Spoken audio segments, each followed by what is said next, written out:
Alam nyo ba na mas mabilis lumaki ang isang marketed na kalamansi? Ginawa natin dito, kung mapapansin nyo, bigla hong nagsanga nung tinanggal natin yung mga good day again mga subscribers and followers. Ito, isi-share ko po sa video ito kung paano hindi mabansot yung ating marketed na kalamansi. Si-share ko po yung technique para hindi mabansot yung marketed na kalamansi. Good day again. So isang technique pala, gusto ko lang po i-share yung paano natin palakihin mo ng maayos yung marketed na kalamansi. So ito po ay bagong markot lang po natin, ano? Ayan. Bagong lipat. Ito po. So isang technique, no, para ito po ay lumaki. Dapat tanggalin po lahat itong mga bunga.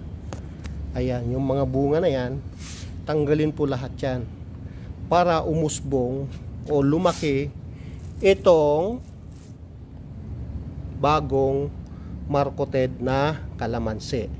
So ayun to, dito sa experience ko po rito, nung tinanggalan ko ito ng mga bunga, titingnan nyo po, umusbong na po yung mga bagong sanga.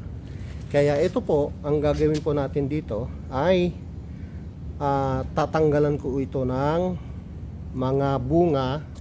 Kasi po, ang bunga ay malakas po kumain o sumipsip ng nutrients, kaya hindi po lalaki itong puno kasi napupunta po dito sa bunga yung mga nutrients. So ang gagawin po natin ngayon ay tatanggalin ko po yung mga bunga.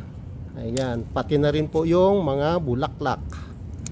Okay, yun po tinatawag na pagpupron, para po lumaki yung puno ng ating kalamansi. Ayan, ito po yung bagong grafted natin.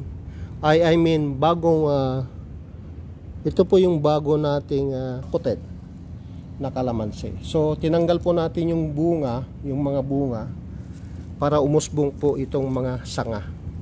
So ayan, kung mapapansin nyo, nung tinanggalan natin yung mga bunga, may mga umuusbong na po na sanga. Yan, kasi po malakas kumain ng nutrients yung bunga ng kalamansi. So ito po yung pinagtanggalan po natin dito ng dito po tayo nagmarkot. So ito na po yung sanga niya. At yun na rin po yung kasama. Yan. Ito po yung dalawang markot natin. Yan. Ay iisa lang po ang pinanggalingan dito sa puno na ito. So kung mapapansin nyo, yung mga lumang sanga ay umusbong na siya dahil wala na pong bunga sa itaas at nagsanga na rin po siya ng marami. At kung mapapansin ninyo, lumaki na rin yung kanyang puno. So yan po yung technique kung paano or para hindi mabansot yung kalamansi, no? Yung marketed na kalamansi. So ito, kung mapapansin nyo naman, umusbong na rin kasi yung mga sanga na meron na siyang bulaklak. So hayaan muna natin yan. At ito muna uunahin natin yung ibang part na walang bunga. So yun po yung mga tinanggalan natin. Itong parte na to ay tinanggalan natin siya ng bunga para umusbong yung puno ng marketed na kalamansi. So ayan po yung inaalagaan natin na mga kalamansi, no, marketed kalamansi. So ganito po kasi yan, kung meron ka pang marketed, madaling makapagpabunga at meron kang steadily supply ng kalamansi kahit po sa timba. Ayan po yung tinatamnan natin, puro timba. Okay? Puro timba po yan, no? Plastic container. yung ating tinatamnan ng kalamansi, kakao, pati na rin po ang malunggay.